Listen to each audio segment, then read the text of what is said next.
Hello and welcome back to a new type of game, or not a new type of game.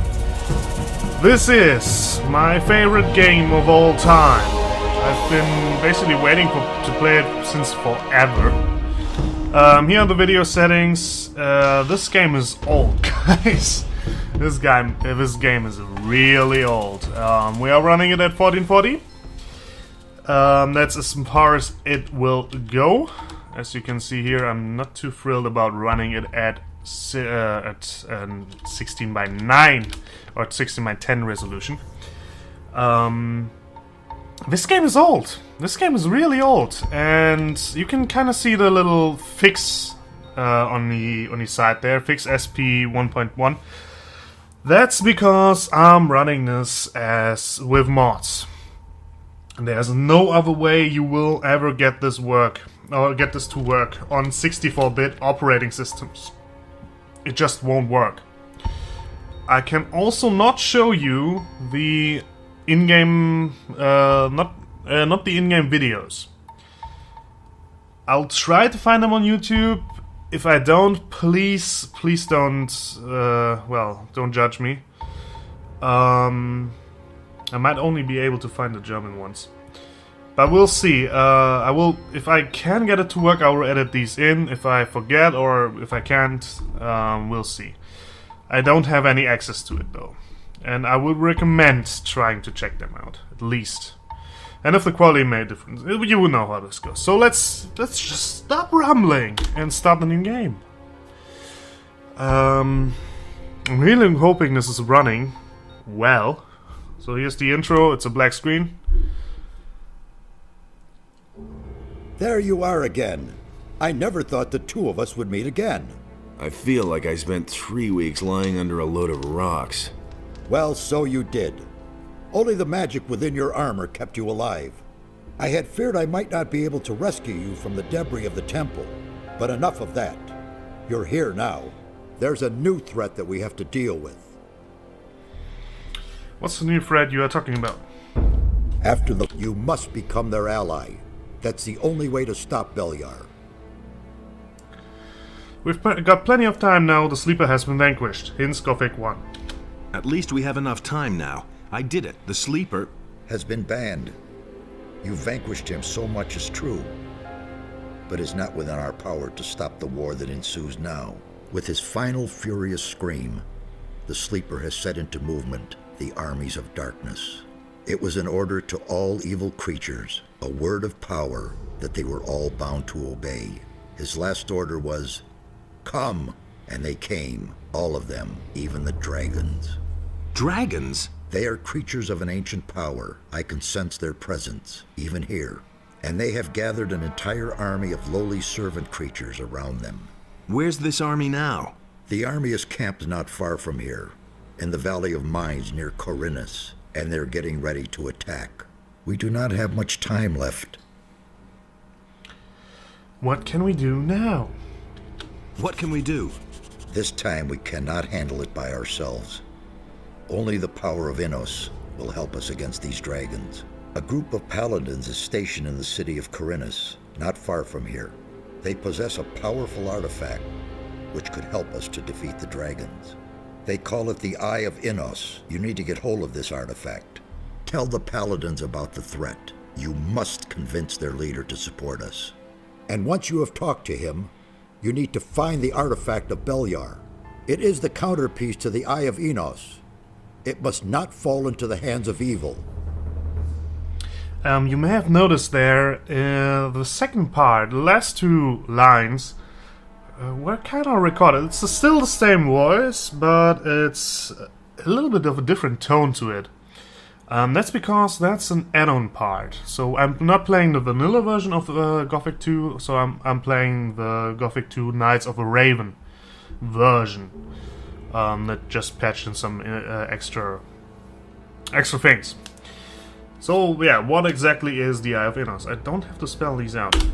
What exactly is the Eye of Innos? It's an amulet. Legend has it that Innos himself was poured part of his power into this amulet. It will restore some of your lost strength and help us defeat the dragons. It also has some other hidden powers. I shall tell you more about that once the amulet is yours. Why would the Paladins give me the Eye of Innos? Because you are the one who is destined to wear it. How can you claim to know that?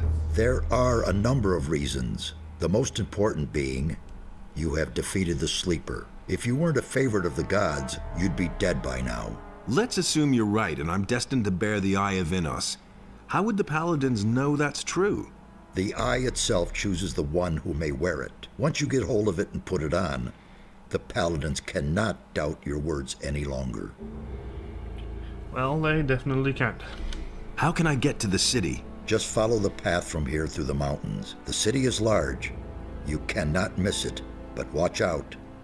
The path to town is not without dangers, and you aren't nearly as strong as you once were. I need weapons.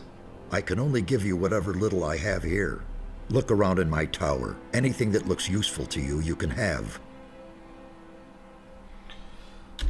I'll be on my way as fast as I can. Good. And one more thing. Don't tell anyone that you've talked to me. Above all, don't tell any magician. Since I have gone into exile, the Circle of Fire has taken me for dead, and that's a good thing. Chapter 1, The Manners. Right off the bat, I'm sorry, but I gotta test something out. As I said, this game is old. I had this crash one time when I was doing a quick save, so I want to make sure that it saves normally. Okay, it does save normally. Let's do a quick save. It does also quick save normally. Okay. Just to be sure, this game really, it's a wonder I even got this thing to work. I actually booted it up 3 times till I got it. So that's how much, well. And if it lags from time to time, it will. It's just an old engine. This is, I think, the Unreal Engine 1 or 2, so very ancient.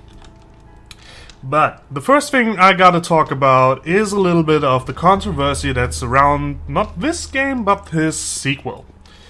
So you may are familiar with the series Risen, or the game series Risen. The game series Risen is made by the same developer as is this game. This game is made by Piranha Bytes, a German developer, and in 2002 or in 2002, I think. I'm not quite sure. I will ramble for now a little bit, so if you want to just see gameplay, skip ahead. I think in 2002, it was released, or, well, the sequel to Gothic 1, which was already exceptional for the time. I think that one was released in 1919 something. And it was a direct competitor to all Elder Scrolls. Apparently it didn't really kindle too much in the English or in the countries that speak English for some reason. But over here in Europe, most of Europe, and in Russia, actually in Russia, it is a really huge success. So, yeah, people were, well, basically Piranha Bytes, well, let's just approach that. So, after this game was like my favorite game, and in the eyes of many other is still their favorite game, there was a sequel, of course. The sequel was called Gothic 3. As any sequel to a game with a 2 has a 3 attached to it.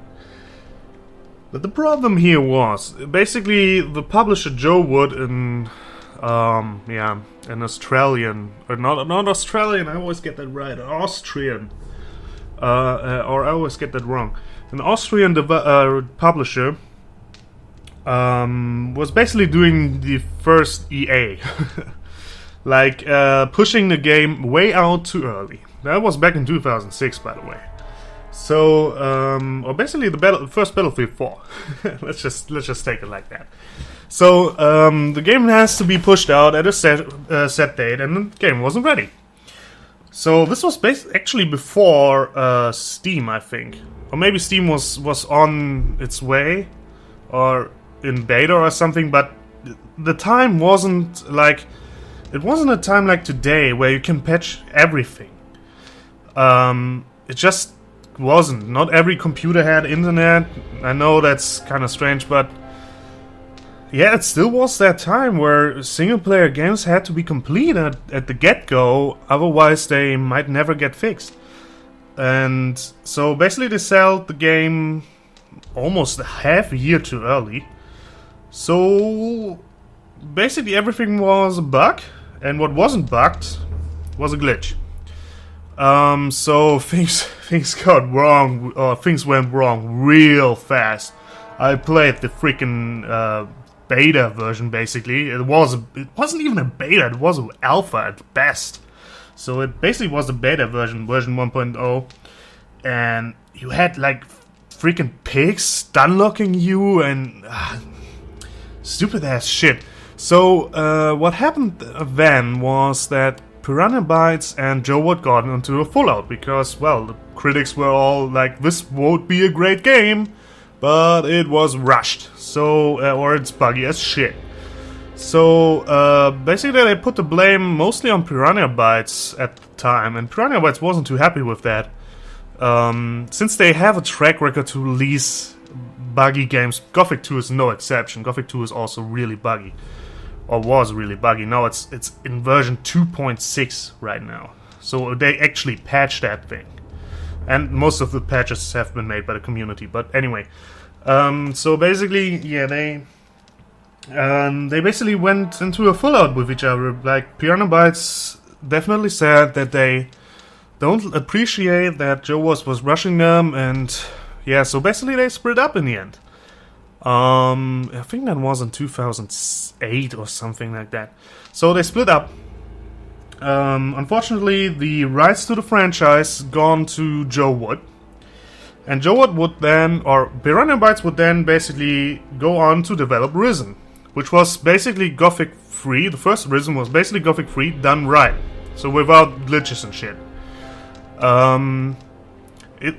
Compare the first Risen to Gothic 3 and you find that's basically the same game with a bit different paint job.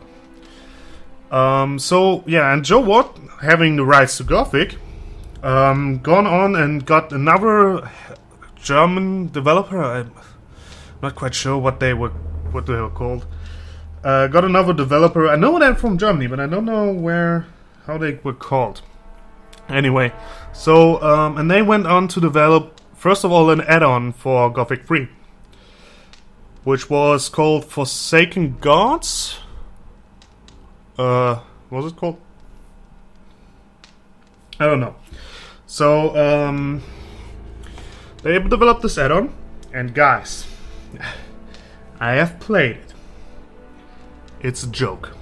You get out of it like 3 hours max. It's a death. It's such a blow in the face. Everybody who bought it got ripped up the ass. It had nothing to do with Gothic except it being played in the same freaking universe. I cannot stress enough how bad this game was, and I was like, oh yeah, more Gothic. Surely they haven't fucked it up. Well, they did. And after that was a critical failure, but still moved off the shelves. The developer and JoWooD then then set out to develop a new game. Arcania, then called Gothic 4. Well, let's just say, after JoWooD went bankrupt, after JoWooD just went belly up, the rights were moved back to Piranha Bytes, and I think therefore they are now belonging to Deep Silver, which is their current publisher. And yeah, they basically just said, look, this is not Gothic 4, this is just Arcania. So they took the name of it, Gothic 4.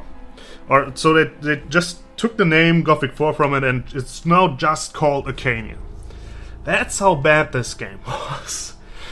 And yeah, so, well, that's basically the story. JoWooD basically, I hope that, well, set the first precedent. Actually, I think they went up. They went belly up after a year after THQ did. So, well, just this greedy publisher, just, getting it out for Christmas. Let's get all the money. It doesn't work that way. Consumer wins in the end. Okay, now that I've rambled up over 15 minutes, let's actually play the game, because this one is really fucking good, so let's go ahead and read some shit. It's an old school RPG, you get some experience. The way of battle. The best defense is good offense. Well, at least against non-human. It's useless to parry animals or monsters' attack. It's better to keep the foe at bay with well-aimed blows and launch a surprise combination attack. Of course, only experienced fighters can combine their moves. If you become a master in the art of battle, you can use survival combinations. Get off that. By the way, this game, the hero that I'm playing right here has no name. It's actually kind of cool. The island. The harbor city of Corinus, this is the island which we are in, lies on an island off the coast of the kingdom Mutana. The island owns much of its fame to the Valley of Mines. So that's how they translated it, okay. Its reputation is dubious. I know what it has to mean, but I don't know how do you spell it. As of many years, a magic barrier spanned the entire valley. This is the events in Gothic 1, which served as a prison for the converts of the realm. Thus, the valley became a prison colony. They were convicted mines of magic or far below the ground. Outside of Corinus lie several of farms which used a good soil to plant wheat and tubs and breed sheep. For generations, the largest farm has belonged to a landowner who rents the surrounding lands to other farmers. On the middle of the island is an ancient artifact, Ministry of Innos, led by the Magicians of Flames. Where they could research magic and alchemy and press wine. Basically like, well, fire mages. Just like you think it is. Books then, oh my god, so much reading. But it does give you experience. Potions for permanent changes. And ingredients. Elixir of dexterity, one go. Well, that's not basically, I don't need to read that all. Well, the hiccups. Bringing these recepts is the highest art of alchemy. They all have a use. Wow, the hiccups, this is not. Whoa. In comment. Well. Fuck. Holy fucking shit. I don't like the hiccups.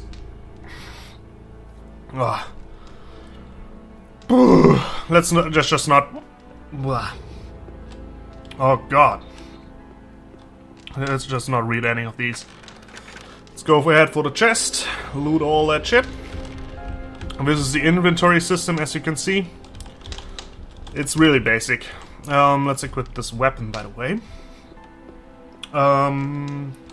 What else? Here are your character stats. So let's talk a little bit about this, what this all means. Under character, the first thing is Guildless, level 1. I'm level 1, as you can tell. Magic, I'm in the circle 1, which is basically like the level up for magic things. Experience and next level. Experience is, I think, the overall experience I collected. And next level marks where I would get a level up. Learning points. This is interesting. Whenever I get a level up, I do get 10 learning points, which I can then spend on various attributes, such as strength, dexterity, mana, or hit points. I think hit points, you can't level up hit points. Yeah, hit points level up themselves with level ups. So I could basically put it on dexterity, strength, dexterity, and mana. Protections will get affected by armor, which I don't have now. One-hand bonus, two-hand bonus, or two-handed skills, bow and crossbow things are various combat styles. Basically, what that means is critical strike for one-handed and two-handed. Like, I now have a 10% chance of getting a critical strike with my one-handed attacks and with my two-handed attacks. This is the only two types of weapons here. And the other thing is bow and crossbow means accuracy. So 10% of my shots, 10% of all of my shots will land on the target. Which is kind of bad actually in the beginning, but well, you shouldn't really play this game with a freaking bow. Sneak, I think that's self-explanatory. Pick locks is a really basic system, but it's a good one. Pickpocket. Create runes, that's used for magic. Alchemy is, well, alchemy, forge weapons, same thing, and take trophies is an overall category, so you can basically learn how to get, like, basically the well, you will see. You will see. Okay, in the beginning of the game, things lag, as you have experienced several times. This is also going to go under the Let's Play Quickie format, which means our first episode will be 30 minutes long, and the next episode will be around 5 minutes.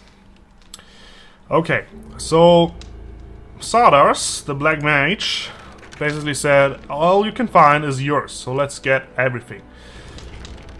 I gotta kind of explain things here. So, Fireball. This is it's a scroll. So scrolls, the difference between scrolls and runes. Runes are used permanently, so you can basically use it as much as you want, and scrolls can only be used once. That's the difference. Lockpicks, I think that's also pretty self-explanatory. Key, well, keys. Torches can be valuable, but only in the later stage of the game, and well, then you got weapons.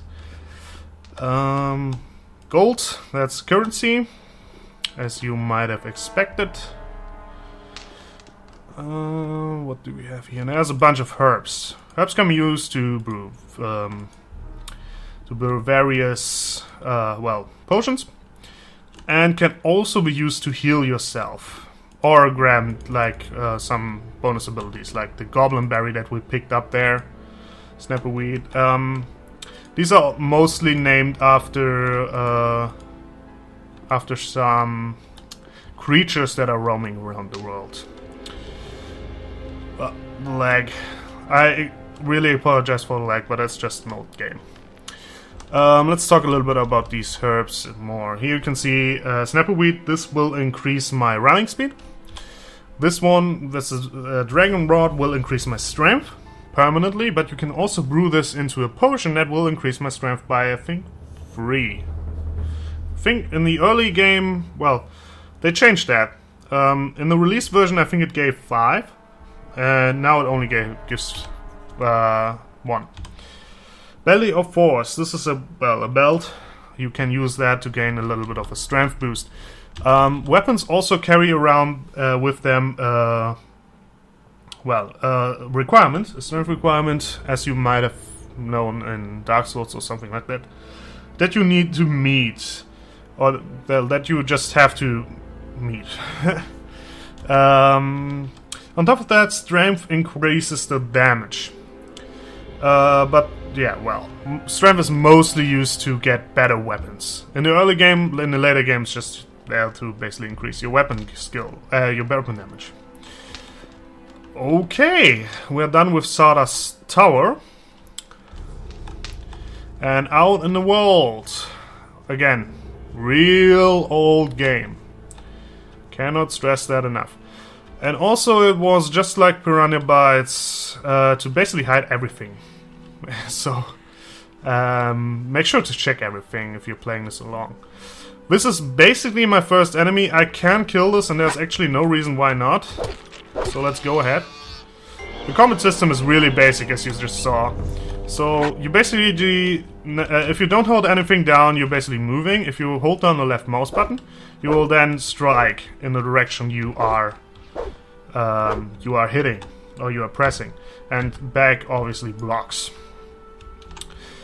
But that's basically the combat system. Dagger, a little bottle of gin. Always good to always get everything. There was some meat in there, you can cook these. There's a goblin. This is my first real enemy.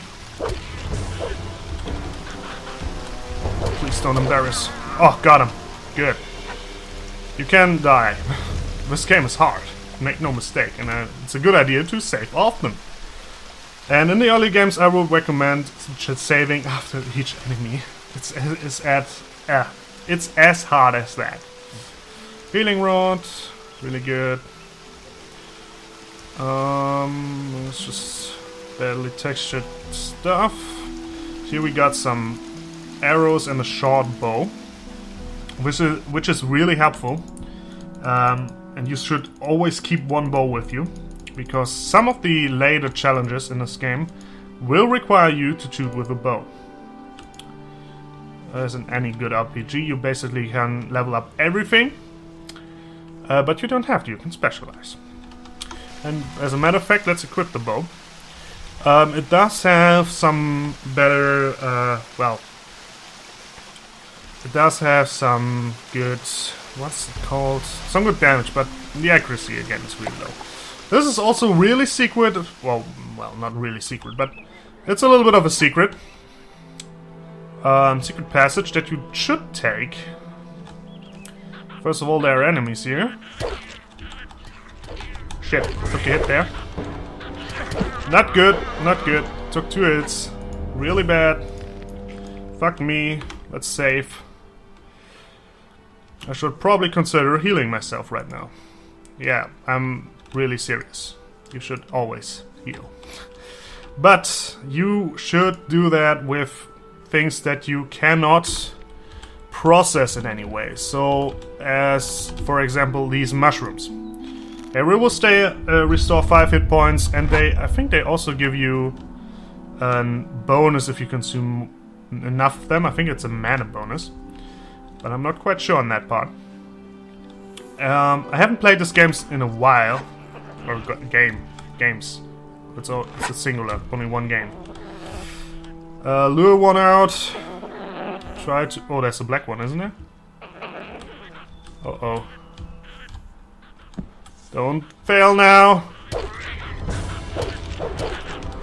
Fighting against multiple of these is not a good idea. Oh, I just wanted it. That was a crit, by the way. Crits do massively increase damage. Well, I got that. That's actually kind of surprising. Would have thought that I might lose. And also another reason why it's always a good idea to save often is because this game will crash. Like it can be. Whenever it sees an opportunity, it will crash. So again, saving often. The save files don't really get corrupted all that much, which is a good thing. I haven't actually experienced a corrupted save file. There was an apple in there. An apple is one of these items that will give you a bonus once you consume enough of them, and an apple will grant you 1 more strength. You can stack these as long as you want, basically. I would recommend, though, that you save these ones. Actually, I should save on the mushrooms, too. That was a mistake. Anyway, well, I'm not really too free on mana, so I should probably do that. Because we'll get into that, into the reason why I would save these. Till the end of the game, basically. Another breach. Oh god. Felt rubber. Or field rubber. Or whatever. Oh, 2. Oh god. Don't give me 2. Please crit. Please crit. See how much damage it does? Oh god. And I'm dead. Well, usually I end up dying with these guys. Oh god, you're immediately aggros. Hopefully I can lurk out only one this time. Seems to. God, stop doing that much damage. Only 20?